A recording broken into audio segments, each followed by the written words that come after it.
sekarang ini kan banyak sekali yang ingin viral. Ingin dipandang baik oleh orang lain. Kadang-kadang dia menindas dirinya sendiri. Seorang ibu berjalan ya, merangkak di lantai dengan jarak yang sangat jauh karena ingin viral. Harus menindas dirinya sendiri. Ini namanya masochis. Itu penindasan yang semacam itu sih menurut saya ya. Ini yang paling berbahaya itu kita menindas diri sendiri atas nama keyakinan kita, atas nama kepercayaan kita, cuman ingin dipandang orang suci dalam tanda kutip.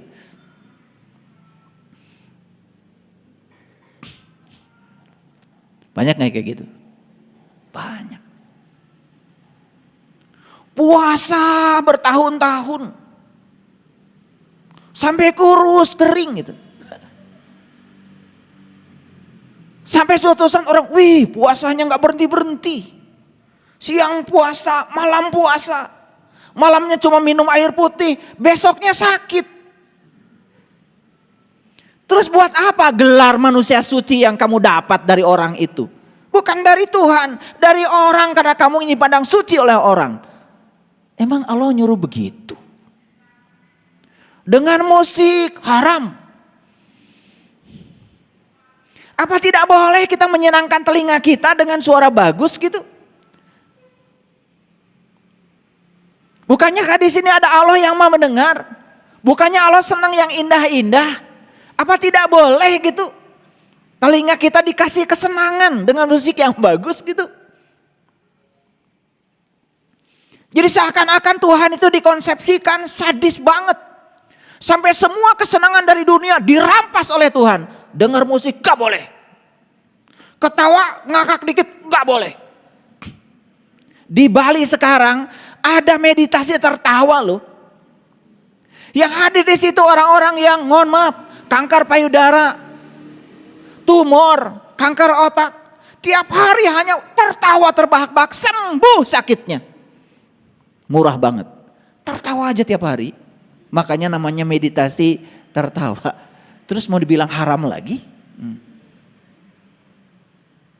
Selama ini kita mengkonsepsikan Tuhan seakan-akan Tuhan itu yang merampas semua kesenangan di bumi. Kalau Tuhan merampas kesenangan di bumi, berarti Tuhan sedang memerangi bumi kita. Bukankah bumi ini ciptaan Tuhan? Biar ngerti. Agak kenceng saya bicara ini. Karena kadang-kadang kita ini sok-sok suci. Ingin dipandang orang seperti apa, kadang-kadang kita menindas diri sendiri, lebih parah lagi menindas orang lain.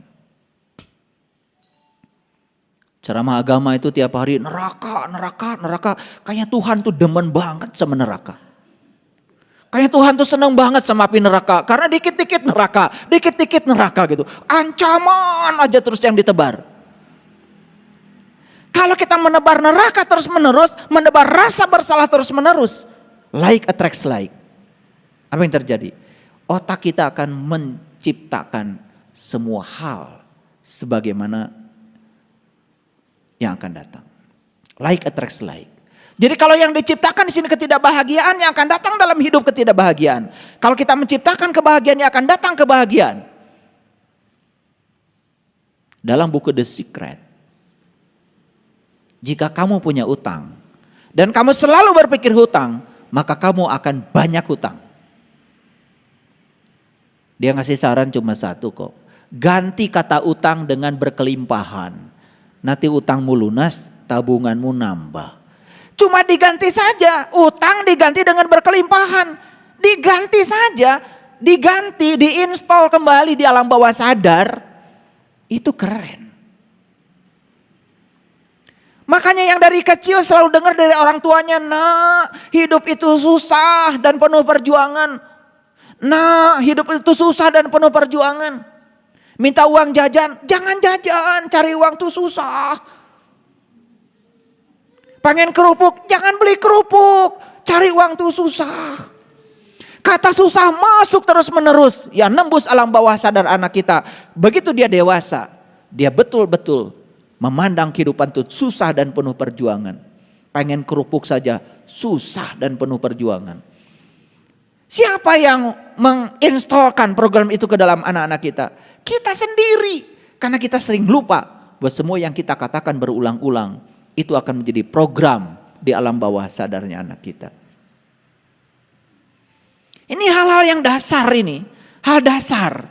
Ingin anak sukses, tapi yang dimasukkan di otak mereka itu apa? Keraguan tentang masa depannya. Begitu jalan-jalan ke pasar, anak pegang sepatu, "Bu, sepatunya bagus." "Mahal, Nak."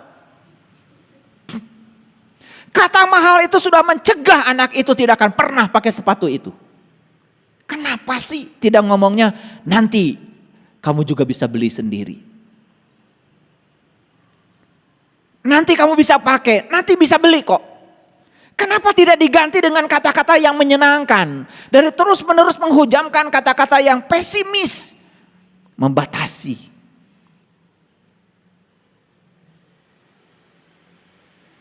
Nah, makanya ketidaksadaran itu seperti orang tidur sambil berjalan. Orang tidur, walaupun dia jalan, tetap saja nggak sadar. Ngerti maksud saya?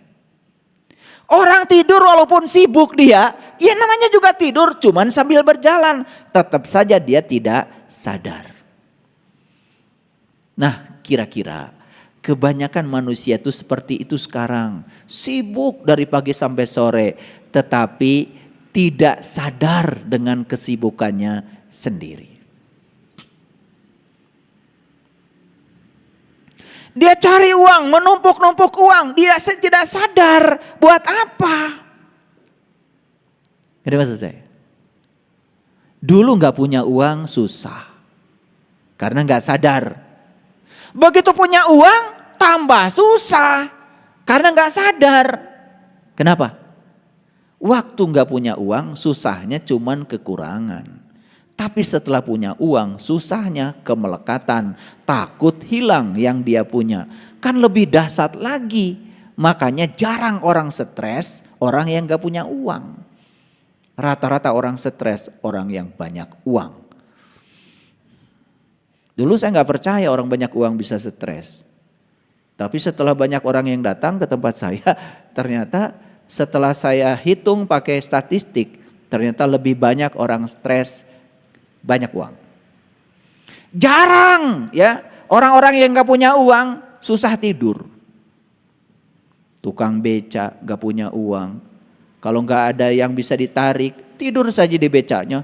Luar biasa. Sampai-sampai dia tidur dari pagi sampai sore, lupa kalau dia harus narik beca. Itu anugerah. Karena apa? Banyak orang yang punya uang, uangnya habis digunakan untuk belanja obat tidur agar dia bisa tidur. Ini masalahnya apa? Masalahnya apa? Nah, ini yang harus kita temukan. Kenapa bisa begitu? Baik ya. Jadi ketidaksadaran itu seperti tidur sambil berjalan. Sampai situ mengerti? Nah, harus ngerti dulu judulnya. Nah, saya mau bicara tentang dosa dan kebajikan. Satu-satunya dosa adalah produk ketidaksadaran. Dan ketidaksadaran itu sendiri adalah dosa sebetulnya. Jadi ketidaksadaran itu bukan sekedar dosa, tapi ketidaksadaran itu sendiri adalah yang memproduk dosa. Nah, nanti kita jelaskan dosa itu apa. Dan satu-satunya kebajikan adalah kesadaran. Kesadaran itu sendiri adalah kebajikan. Bukan sekedar kebajikan, tapi kesadaran itu bisa memproduksi kebajikan.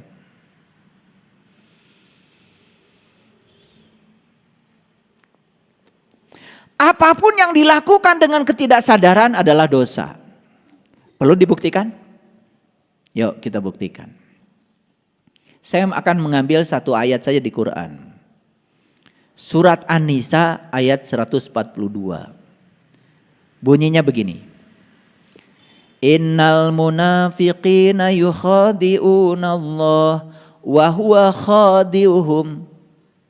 Wa idza qamu ila shalah qamu kusala yura'unan nas wa la yazkurunallaha illa qalila. Jadi artinya gini, sesungguhnya orang munafik itu adalah orang yang suka menipu Allah. Dan Allah akan membalas tipuan mereka. Apa sih tipuannya orang munafik? Dia suka berdiri untuk sholat, tapi sholatnya malas. Dua, suka berdiri untuk sholat, tapi sholatnya ria. Hanya ingin dipandang baik oleh orang lain. Dia suka berdiri untuk sholat, tapi sholatnya gak ingat Allah sepanjang sholatnya.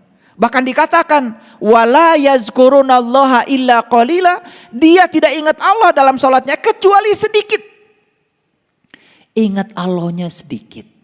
Nah, yang ingat Allahnya sedikit saja dalam sholatnya itu disebut orang munafik. Gimana kalau orang yang gak ingat Allah sama sekali? Karena ingat itu kan ada syaratnya. Syarat sahnya ingat harus tahu yang diingat. Gimana kita bisa ingat sama Allah kalau kita nggak kenal sama Dia?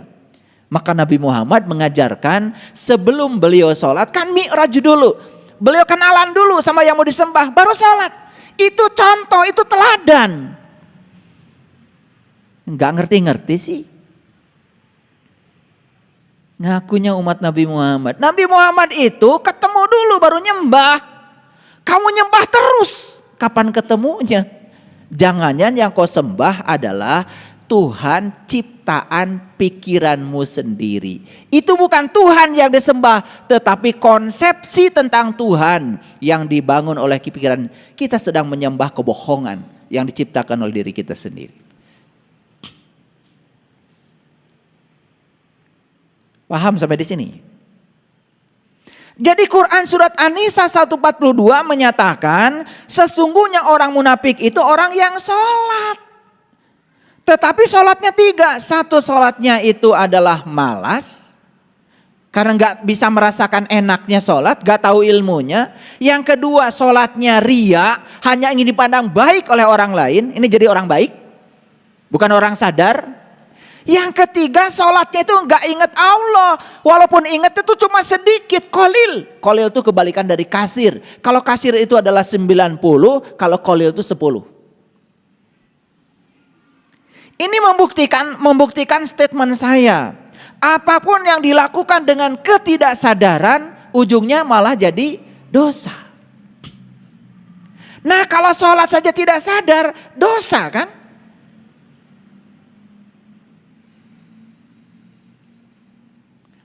Lalu ada yang tanya sama saya, kalau begitu nggak bagus gak sholat dong? Loh, yang sholat saja masih munafik, apalagi yang gak sholat. Kan berpikir positifnya begitu. Jadi jangan dibalik-balik kalau berpikir, tetangga saya umroh tiap bulan. Terus pulang umroh ngomongin orangnya luar biasa. Terus gimana menurut kamu? Saya gak mau umroh. Nah, salah. Umroh saya masih ngomongin orang. Ya apalagi kagak. Ngerti maksud saya? Coba berpikir positif. Wah, kamu ngaji aja rajin. Kamu masih nyakitin orang, nyakitin tetangga. Kalau ngomong nyelekit. Ngaji aja ngomongnya nyelekit, apalagi gak ngaji. Jadi coba berpikir positif. Yang dibalik-balik kalau berpikir. Paham maksud saya? Yuk, sekarang kita lanjutkan. Apapun yang dilakukan dengan ketidaksadaran adalah dosa. Ngerti maksud saya? Makanya di Quran ada perintah, janganlah orang mabuk mendekati tempat sholat. Pernah dengar kan ayat itu? Sering itu ya. Janganlah orang mabuk mendekati tempat sholat. Cuman selama ini yang disebut dengan mabuk itu adalah orang yang minum khamr. Orang yang mabuk kayak gitu mah boro-boro ingat sholat. Tidak perlu ada ayatnya buat dia. Janganlah orang mabuk mendekati tempat sholat. Artinya mabuk itu artinya tidak sadar. Mabuk itu artinya lupa. Seperti orang tidur. Mabuk itu artinya nggak ingat. Jadi orang yang mabuk di sana tidak ada kaitannya dengan khamr. Orang yang masih mabuk dengan dirinya sendiri. Coba, mohon maaf.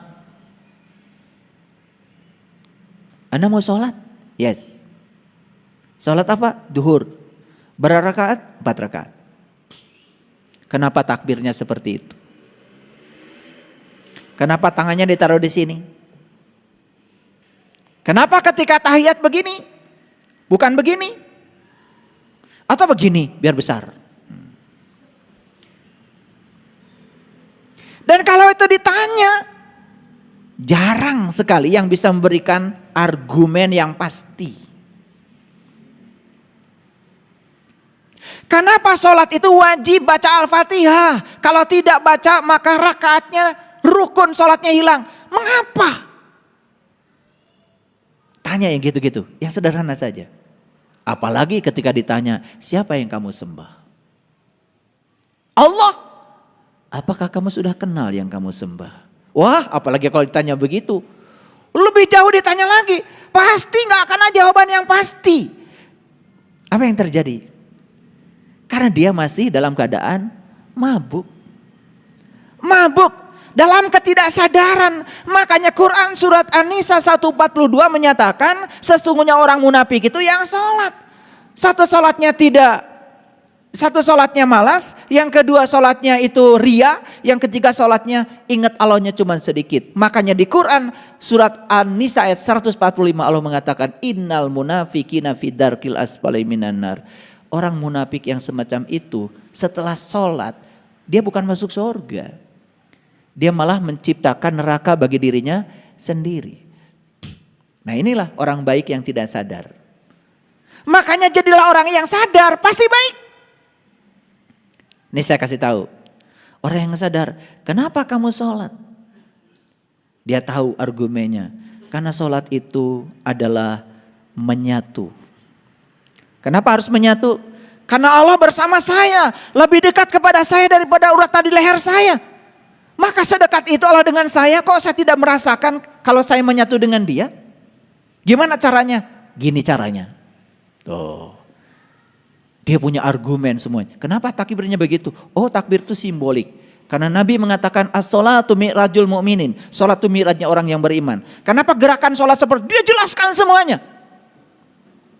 Bukan sekedar bisa menjelaskan, tapi dia sudah mendapatkan manfaat dari semua gerakan-gerakan sholat itu. Itu baru keren. Dia sudah mulai sadar. Orang yang sholat dengan sadar, saya yakin sholat bisa mencegah dia dari perbuatan keji dan munkar. Jadilah orang baik. Baik itu efek samping dari sadar. Makanya kenapa tadi saya bilang berhenti kalian jadi orang baik. Apalagi jadi orang baik karena ingin dibilang baik oleh orang lain. Semua itu gak ada artinya. Jadilah orang sadar. Karena orang sadar efek sampingnya pasti baik. Apapun yang dilakukan dalam kesadaran, saya yakin itu akan menjadi kebaikan. Ulangi lagi. Apapun yang dilakukan dengan kesadaran, itu pasti akan jadi kebaikan. Saya sering ditanya oleh tamu-tamu saya yang datang ke rumah. Karena kalau saya menjamu makan, pasti saya kasih doa makan. Bismillahirrahmanirrahim. Allahumma barik lana fima razaqtana wa qina azabannar. Ya Allah, berkahilah rezeki yang Kau anugerahkan kepada kami. Manunggalkan rezeki dengan tubuh kami sehat, kuat, sempurna. Sebentar nasi di piring, sebentar ikan di piring, sebentar buah-buahan masih di luar. Tapi begitu kita santap dan diproses oleh tubuh, semua yang di piring itu jadi darah, jadi daging, jadi otak, jadi bagian dari tubuh saya. Bagaimana saya tidak menghormati itu semua? Karena sebentar lagi akan manunggal dengan tubuh saya.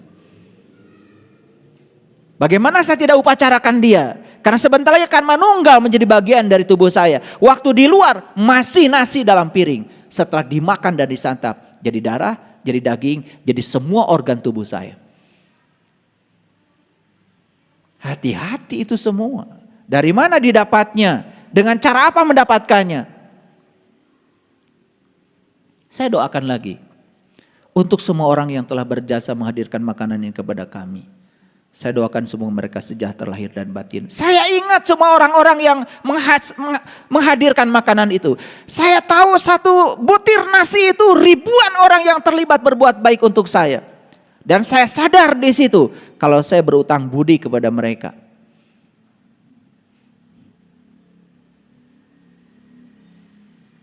Kemudian dipungkas dengan kata-kata untuk daya sambung semesta, tanah, air, api, udara. Terima kasih.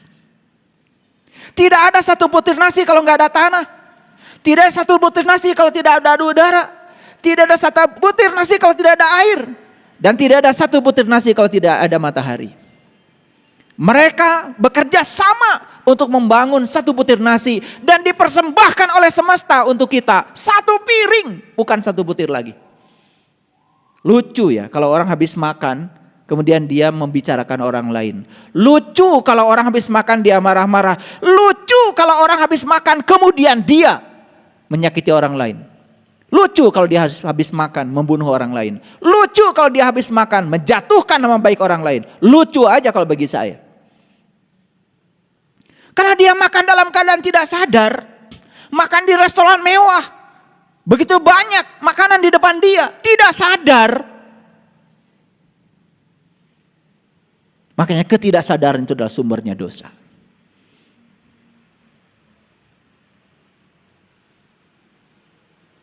Saya kalau habis makan, apalagi saya tidak bisa makan banyak. Kenapa? Bukan tidak ingin. Terlalu besar tanggung jawabnya. Terlalu besar utang budi yang harus saya kembalikan kepada mereka. Saya tidak tahu siapa yang nanam padi itu. Di sawah mana padi itu ditanam, saya tidak tahu. Oleh karena itu, karena saya tidak tahu cara saya mengembalikan kebaikan itu. Setelah saya makan, saya bertekad untuk mengembalikan seluruh energi ini menjadi kebaikan bagi semesta. Siapapun orang yang bertemu dengan saya tidak boleh berkurang kebahagiaan. Itu makan dengan kesadaran. Bagaimana mandi dengan kesadaran? Luar biasa. Sapa dulu air. Terima kasih air, hari ini kau masih datang. Terima kasih hari ini kau masih mengunjungi rumahku. Terima kasih air. Betapa hebatnya engkau. Bayangkan kalau nggak ada air. Seperti apa wajah kita? Seperti apa mata kita? Seperti apa telinga kita? Seperti apa mulut kita? Bayangkan kalau tidak ada air. Bayangkan ketika kita capek, tubuh kita sudah asam. Walaupun kita punya sabun yang bersifat basah, nggak ada air, tidak ada pelarut. Tidak terjadi proses netralnya tubuh kita. Luar biasa. Makanya luluran dulu. Sapa dulu airnya, ucapkan terima kasih. Lalu mandilah dengan urutan yang bagus. Rasakan setiap air yang menyentuh tubuh kita, rasakan. Subhanallah. Ketika kita melakukan apapun dengan kesadaran, semua itu akan membangun kesadaran. Sadar kalau kita sekarang sedang duduk, sadar kalau kalian sedang bernapas, sadar kalau kalian sedang bisa melihat, sadar kalau kalian bisa mendengar, sadari. Hadir di sini sepenuhnya saat ini, sadari sepenuhnya. Subhanallah, itu luar biasa. Kita bisa menangis setiap saat. Kita bisa lembut setiap saat. Tidak perlu marah lagi. Tidak perlu jengkel lagi. Gak perlu semua itu, gak penting. Makanya orang sadar itu pasti baik. Orang yang menyebut dirinya baik karena dia ingin dipandang baik oleh orang lain belum tentu sadar. Suatu saat tergores sedikit saja, keluar aslinya. Keluar binatang di balik tubuhnya. Paham maksud saya? Apapun yang dilakukan dalam kesadaran adalah kebaikan. Yuk kita sadar setiap saat. Sadar kalau bisa duduk. Saya tanya mahasiswa saya, jurusan fisika, kenapa Anda bisa duduk? Itu pertanyaan seakan-akan pertanyaan konyol dari seorang dosen. Padahal ini fisika. Kenapa kita bisa duduk? Karena tinggal di bumi. Gaya gravitasi bumi ini besar dibandingkan gaya gravitasi di sana. Lihat orang di angkasa sana. Mau minum kopi aja susah. Kopinya terbang terus. Gelasnya gak bisa diam. Kita gelas diem, airnya diem. Saya bisa duduk di sini. Kenapa? Karena saya punya massa. Bumi punya massa. Massa dengan massa tarik menarik dalam hukum gravitasi Newton. Gaya sama dengan konstanta gravitasi dikalikan massa 1 kalikan massa 2 diberikan jarak antara benda 1 dan benda 2 dikuadratkan. Itu hukum gravitasi. Siapa yang menemukan? Newton. Hukum apa itu? Hukum Allah, bukan hukum Newton. Newton hanya menemukan hukum itu. Nama hukumnya hukum Allah, disebutnya sunnatullah. Anda yakin dengan gravitasi, Anda tidak yakin dengan gravitasi, hukum tetap bekerja. Buktinya apa? Lihat sekarang. Saya ditarik oleh bumi, makanya saya tertarik oleh bumi. Saya kemudian menekan kursi. Ketika saya menekan kursi, ada gaya aksi dari saya pada kursi, ada gaya reaksi dari kursi. Sehingga apa? Gaya aksi dan gaya reaksi memenuhi hukum Newton yang ketiga. Resultannya jadi sama 0. Saya jadi diam. Disitulah perlunya pengetahuan. Itu akan mengantarkan kita kepada kesadaran. Coba, ketika kita minum, enak aja. Karena otak kita dengan saraf-saraf yang ada di leher kita sinkron. Otak pengen minum, saraf yang ada di leher kita bisa membantu menelan air itu. Sahabat kita tempo hari yang meninggal, penyakitnya apa? Gak sinkron antara otak dengan saraf-saraf yang ada di leher. Apa yang terjadi? Sini pengen minum, tetapi saraf-saraf di sini tidak bekerja. Air dimasukkan tidak bisa ditelan, keluar lagi. Karena tidak masuk air, ya meninggal. Karena setiap hari kalian bisa menelan air dengan mudah sampai gak sadar. Bahwa sebetulnya kalian bisa menelan air itu karena sistem kelistrikan di tubuh kita masih normal. Sadar gak?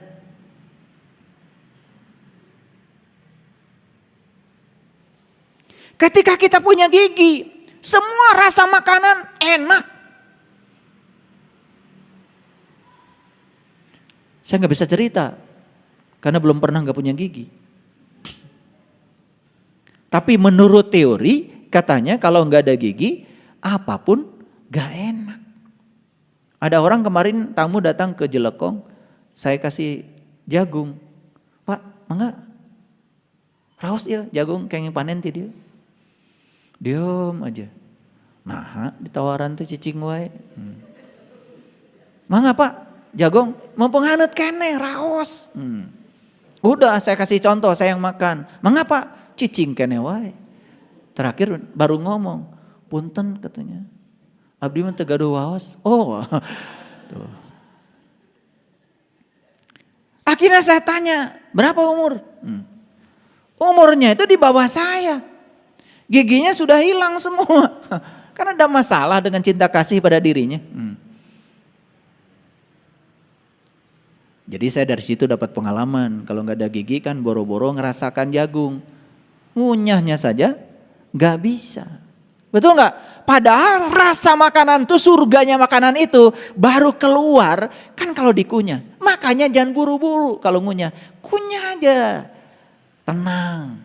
Sudah lembut baru biar kata lambung terima kasih mulut. Kerjaanku tidak terlalu berat nih. Gitu kata lambung. Karena semua sudah siap kami lumatkan. Karena sudah selesai di atas. Ini baru aja masuk. Ya kata lambung, sorry. Kata lambung, ya udah lambungnya sakit namanya mah. Tambah lagi stres. Tuh. Jadi kita menyiksa, itu penindasan itu. Itu penindasan, itu masohis itu. Menindas diri sendiri. Kalau diurut ya. Dari pagi sampai sore, berapa kali kalian menindas diri sendiri? Banyak banget. Betul gak?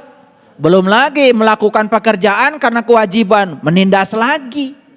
Belum lagi melakukan pekerjaan karena tugas, menindas lagi.